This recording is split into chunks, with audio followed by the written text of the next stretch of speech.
Bem, vamos estar compreendendo aqui como na nossa legislação estão reguladas as sociedades ou a forma coletiva de exercer atividade empresarial. Nós já deixamos claro para vocês que empresário é o titular da empresa. E hoje, no ordenamento jurídico brasileiro, nós temos duas maneiras de ser empresário no Brasil. Ou na forma de pessoa natural, em que o empresário, pessoa natural, diretamente assume a titularidade da empresa e por conta disso, por não haver uma pessoa jurídica, ele também assume responsabilidade ilimitada pelas obrigações que está assumindo. Apesar de adotar um CNPJ, ele é uma pessoa natural e, portanto, responde ilimitadamente. E já estudamos esse empresário individual. Vamos verificar agora a sociedade. A sociedade empresária é a pessoa jurídica que vai exercer essa atividade empresarial, né, no interesse dos seus componentes, dos seus sócios. Tá? Também ela é empresária, e nesse caso, só para lembrar a lição de empresário e empreendedor, na sociedade empresária, ela é empresária porque ela é a titular da empresa e os seus sócios são empreendedores que compõem o seu quadro social para poder criar o seu patrimônio inicial e dar a ela as direções para que ela possa exercer atividade econômica organizada, atividade empresarial. Bem, então vamos estar estudando a sociedade, verificando isso desde o início. Ela é esse agente que é titular da empresa. E nesse caso, os empreendedores, seus sócios, são donos dela e ela é dona da empresa. Ok? Vamos verificar aqui então. O que seria a sociedade então? A gente coloca assim, o conceito já todo cheio de dedo. Por quê? Até aqui vai bem, ó, entidade resultante. Aí daqui para frente começa a ter abalos, né? Eu falo assim, ó, do acordo de vontade, vamos tratar disso aqui, de outro abalo, duas ou mais pessoas, porque aqui é duas, isso aqui é o conceito doutrinário, tá, gente? Ele trabalha com a ideia de duas ou mais pessoas. Agora, se a legislação vem e diz que pode ter uma só, o que nós vamos fazer, né? Vamos admitir. É a lei que está dizendo, né? Então será. Então, entidade resultante do acordo de vontade de duas ou mais pessoas que se comprometem a reunir capital e trabalho, aí trabalho, como assim? Para a realização de operações com fins lucrativos. Fins lucrativos, nessa parte, pelo menos, nós não temos exceção. Para ser sociedade, tem que ter fins lucrativos. Antes do Código Civil de 2002, nós tínhamos sociedade civil sem fim lucrativo. Era um negócio muito doido. O Código Civil de 2002, ele estabeleceu que a sociedade, vou colocar assim, ó, das pessoas jurídicas, se você quiser conferir a lista, ela está no artigo 44 do Código Civil, é a que tem, por natureza, né, fins lucrativos. E é justamente o fato de ter fim lucrativo que ela é sociedade, é um ente, uma pessoa jurídica destacada aqui. Sociedade nasce com acordo de vontades. Olha só, vou colocar isso aqui, ó, nascimento. Uma sociedade surge desde o acordo de vontade. E para provar que é o acordo de vontade que faz surgir a sociedade, nós temos do artigo 986 a 990 do Código Civil a regulamentação da chamada sociedade em comum, que é a sociedade que ainda não virou pessoa jurídica, que já existe, porque tem até contrato assinado entre os sócios. Mas como esse contrato não foi registrado na junta comercial, não existe ainda pessoa jurídica, porque a pessoa jurídica só nasce com o registro no órgão competente. É daqui para frente que eu tenho pessoa jurídica. Então, antes nasce a sociedade, para depois nascer a pessoa jurídica. A sociedade nasce quando tem um acordo de vontade. Esse acordo de vontade não precisa estar escrito para que eu já tenha uma sociedade. Por quê? Antes do Código Civil de 2002, nós classificamos as sociedades sem registro como sociedades de fato, que eram aquelas que tinham ato constitutivo, e sociedade irregular, que era aquela que tinha ato constitutivo ineficaz, porque ou não registrado ou com algum vício. Tá? Então nós tínhamos tanto a sociedade de fato quanto a irregular. Tá bom? E a distinção estava em existir ou não ato constitutivo. Com o registro, a sociedade torna-se pessoa jurídica. E a partir do momento em que ela se torna pessoa jurídica, vou colocar aqui, ex nunc, a partir do registro, como pessoa jurídica, ex nunc, os seus instituidores passam a gozar dos benefícios. Então, ela passa a gozar dos benefícios legais de ser uma sociedade a partir do registro do ato constitutivo. Então, passa a gozar dos benefícios com efeitos ex nunc. Ok? Bem, aí, quando a gente pega o conceito e dá vamos dizer assim, aproximada, ou quando a gente chega mais perto dele, a gente reparte para ver os pedaços, a gente começa vendo que a lei fala que entidade resultante do acordo de vontade. Esse acordo de vontade, ele pode ser consensual e, com isso, gerar um contrato social,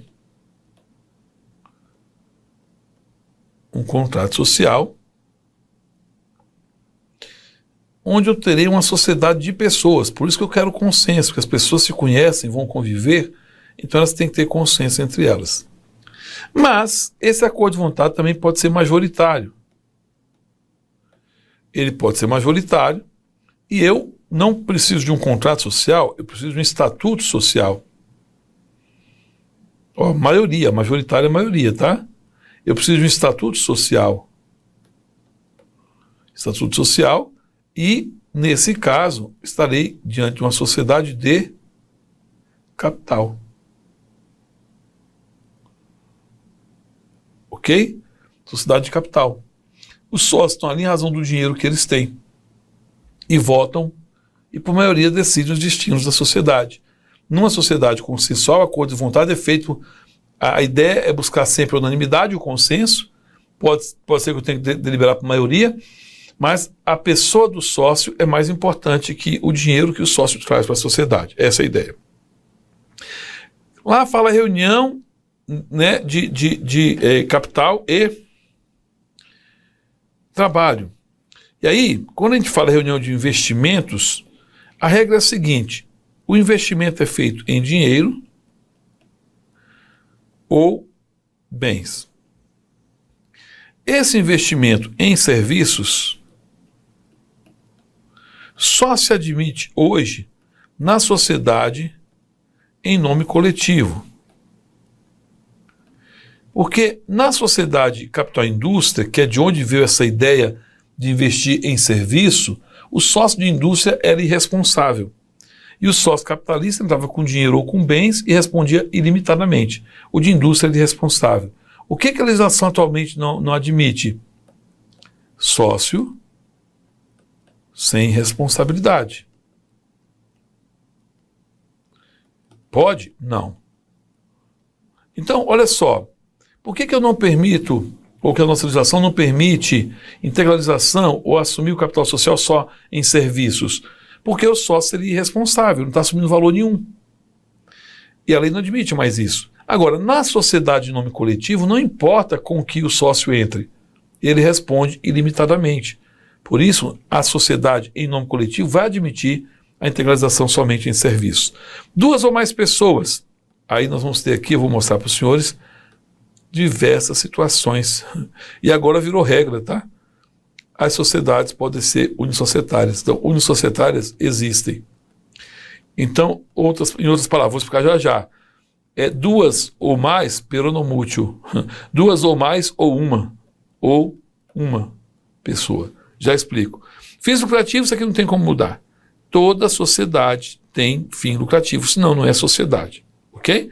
Aí, partindo aqui, né, nós já explicamos nesse cantinho aqui, essa questão do acordo de vontade, tá? Um contrato social, eu terei o consenso, eu vou buscar o consenso, e nesse consenso eu estou tentando prestigiar o caráter personalíssimo dessa sociedade. tá? A sociedade ela é consensual, como nós colocamos aqui, né? E isso vai caracterizar a sociedade de pessoas. É na sociedade de pessoas que nós temos a chamada affectio societatis intuito persona. Afeição social na intenção da pessoa. Essa pessoa que importa mais que o dinheiro. E no caso das sociedades que fazem o estatuto, a vontade da maioria é que decide. Então você vai ter sócios que vão discordar, sócios dissidentes. E por que isso é possível? Porque nessa sociedade o sócio é anônimo. Ele está ali não em razão de quem ele é, mas do dinheiro que ele está colocando na sociedade. Sendo uma sociedade capital, nega-se inclusive a afeição social. O sócio não tem afeição social de um com o outro. Porque a junção aqui dos sócios é intuito pecúnia, é na intenção de juntarem dinheiro. Não importa quem é o sócio, você pode ter inimigo na sociedade de capital. Então é um acordo de vontade que nem precisa ser unânime e nem precisa ser o consenso constante, né?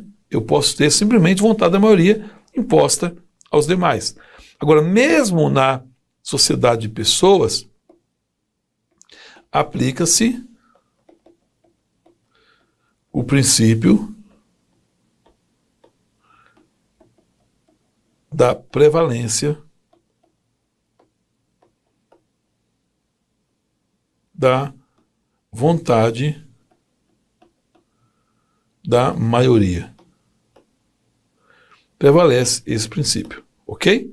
Quando não tiver consenso, para não pôr fim à empresa, você faz prevalecer a vontade da maioria e, se for o caso, inclusive, você pode permitir para o dissidente, né, o direito de recesso ou retirada. O que nós fazemos com o dissidente para poder preservar a empresa é garantir a ele o direito de recesso ou retirada, ok? Com relação ao reino de investimento, nós colocamos ali, né, dinheiro e bens sem problema. Trabalho só na sociedade em nome coletivo. Porque apesar desse sócio, a gente admitir que ele entre só com o trabalho, ele responderá igual aos demais, né? Solidária e ilimitadamente, não importando quanto foi que se avaliou o quinhão dele na razão do trabalho. Ele vai responder solidária e ilimitadamente. Então não corre isso não responder não, porque aqui todo mundo responde solidária e ilimitadamente. Agora, quanto aos bens, vamos verificar aqui, olha só. Quanto à integralização de bens, há um detalhe na lei que deve ser observado com muito cuidado, que é o seguinte: quando um sócio decide integralizar a sua parte, ou seja, pagar para a sociedade a parte que lhe compete, entregando bens, quem vai aceitar a avaliação desses bens e concordar com essa avaliação são os demais sócios. Se esse bem for supervalorizado na hora superavaliado na hora da integralização, ele não vale tudo aquilo, por exemplo, tem que integralizar 50 mil, o sujeito dá um automóvel como se fosse 50, mas o automóvel só vale 20. Por essa diferença, todos os sócios que acataram, aceitaram o bem por aquela avaliação, respondem solidariamente, tá? Salvo engano, ele fala até 5 anos depois dessa avaliação, eles podem ter que responder por essa diferença. Tá? Porque estão aceitando um bem para a sociedade por um valor bem maior que aquele valor que de fato ele é. Então estão causando para a sociedade empresária um prejuízo. E lógico, se ela está com esse prejuízo desde o início, isso pode complicar o patrimônio dela na hora de responder pelas suas obrigações e até prejudicar terceiros. Então, voltando aqui, quando nós temos a integralização em bens, a exata estimação do valor obriga todos os sócios. E nesse caso, todos respondem solidariamente, pela diferença, todos eles podem responder. De um só pode cobrar tudo, ok? Pessoas unissocietárias, aqui mora o perigão. Vamos verificar aqui, se eu não coloquei aqui, vamos direto aqui, ó. Subsidiária integral. O que é uma subsidiária integral? Numa subsidiária integral, eu tenho uma SA, que pode ser dona, vou colocar assim, ó, dona de 100% de outra SA. Ou seja, uma sociedade anônima pode ter 100% das ações de outra sociedade. Aí, se eu tenho essa sociedade, 100% das ações que estão pertencendo a outra SA, eu estou diante da sociedade subsidiária integral. Porque ela é criada para fazer um serviço que a principal faz, mas ganha autonomia para funcionar como se fosse uma empresa, e é uma empresa completamente independente. Só que as cotas delas, as ações delas, integralmente pertencerão à sociedade anônima. Então, tem que ser uma SA, a dona, tem que ser uma SA, a subsidiária integral. Essa subsidiária integral, ela pode ser criada como subsidiária integral, já nascer assim, ou ela pode ser fruto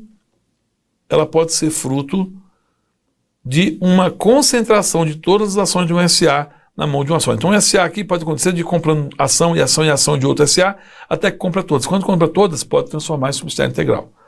O que eu tenho aqui, então? Uma sociedade anônima que só tem um sócio como titular, que é uma outra SA. Essa SA pode ter vários sócios, mas os sócios dessa SA aqui, da SA mãe, não são sócios da SA filha. A SA filha, 100% das ações pertencem à mãe. Tá bom? Então, a filha da mãe pertence 100% à mãe. E os sócios aqui da SA, os acionistas, eles não são donos da subsidiária integral. Eles são sócios da mãe. Tá bom? SA reduz a sócio único. Que fenômeno é esse? Vou fazer aqui, aproveitar esse desenhozinho aqui, ó. Imagina um SA que tem todo o capital social dividido em centenas, milhares de ações. Imagine que o investidor aqui, o A, aqui é a sociedade X, SA, X, SA. Esse A foi comprando ações e acabou comprando todas as ações dessa SA. Então ela foi reduzida a sócio único. Para esse sujeito, a lei das SAs tem uma regrinha. Até a próxima AGO, Assembleia Geral Ordinária, que acontece no primeiro quadrimestre do ano, até a próxima AGO ele tem que regularizar isso. Como é que ele pode regularizar essa situação? Simples.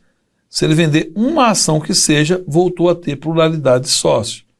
Não está mais reduzida a sócio único. Ou ele pode transformar em empresa individual ou numa sociedade que permita funcionar com sócio único. A SA não pode ficar com sócio único, a não ser provisoriamente. A lei das SAs não permite que alguém titularize 100%, a não ser no caso da subsidiária integral, em que a dona é outra SA. Então, a SA reduzida a sócio único tem até a próxima AGO para ter isso corrigido.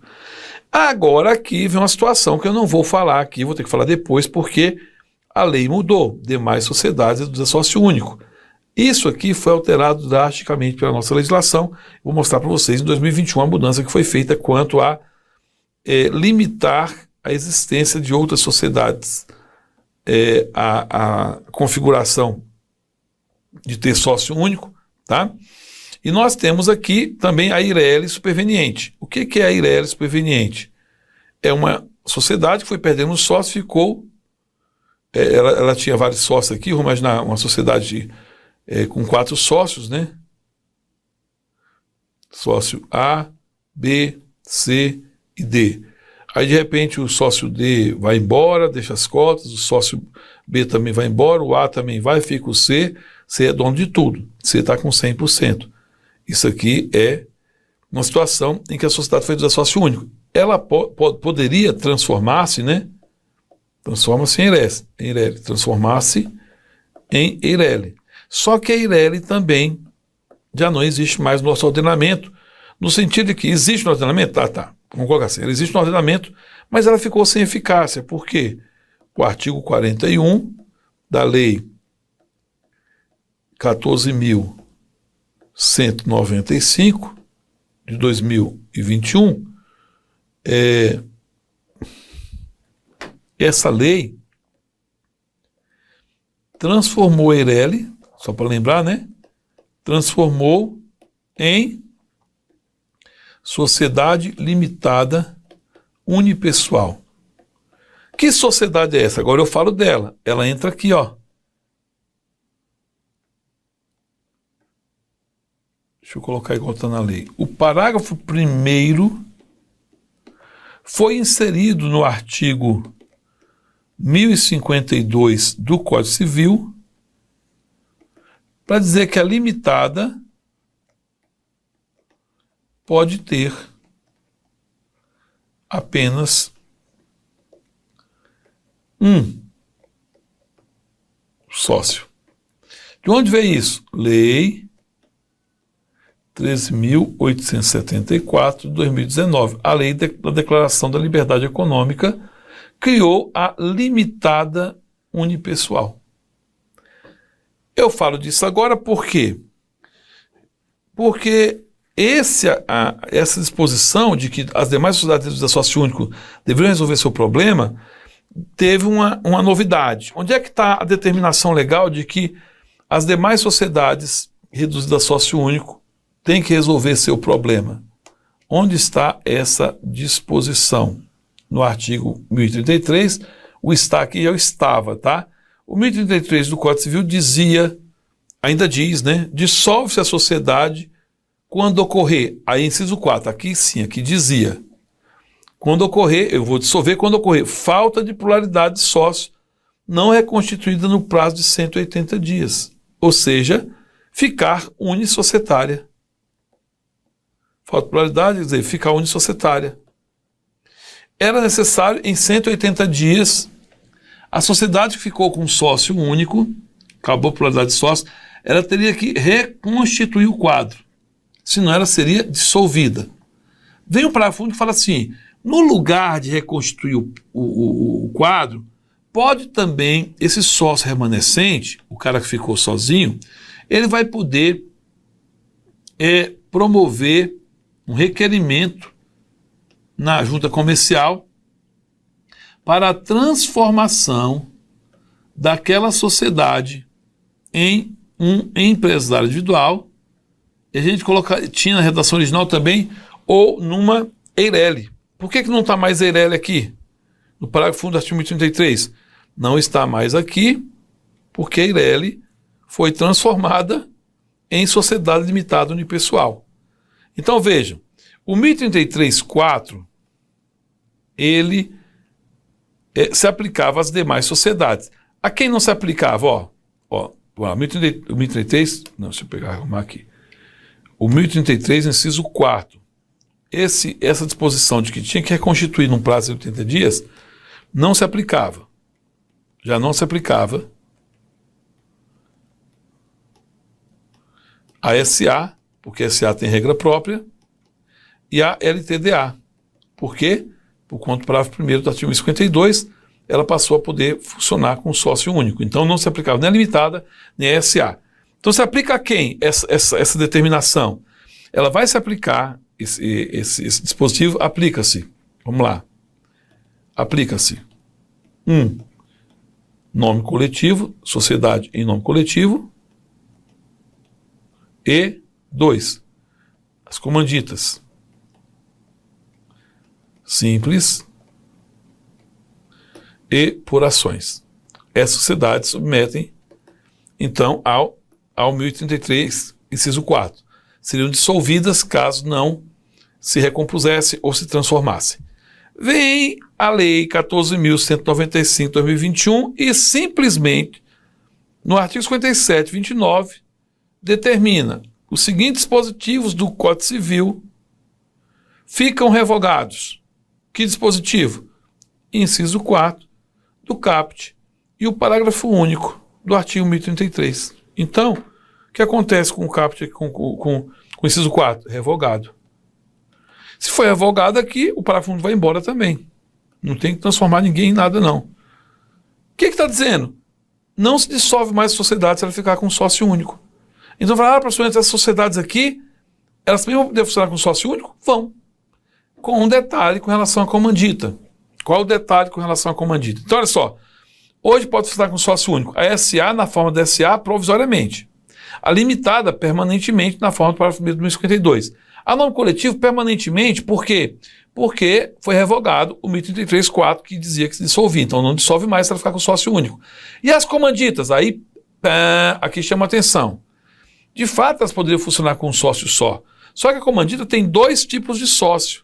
Por conta disso, apesar da revogação do 1033, inciso 4, eu continuo, mantenho em vigor o inciso 2º do 1051. O 1051 está tratando da sociedade em comandita, tá? Do 1046 ao 1051 do Código Civil, eu tenho as regras citadas da sociedade em comandita simples.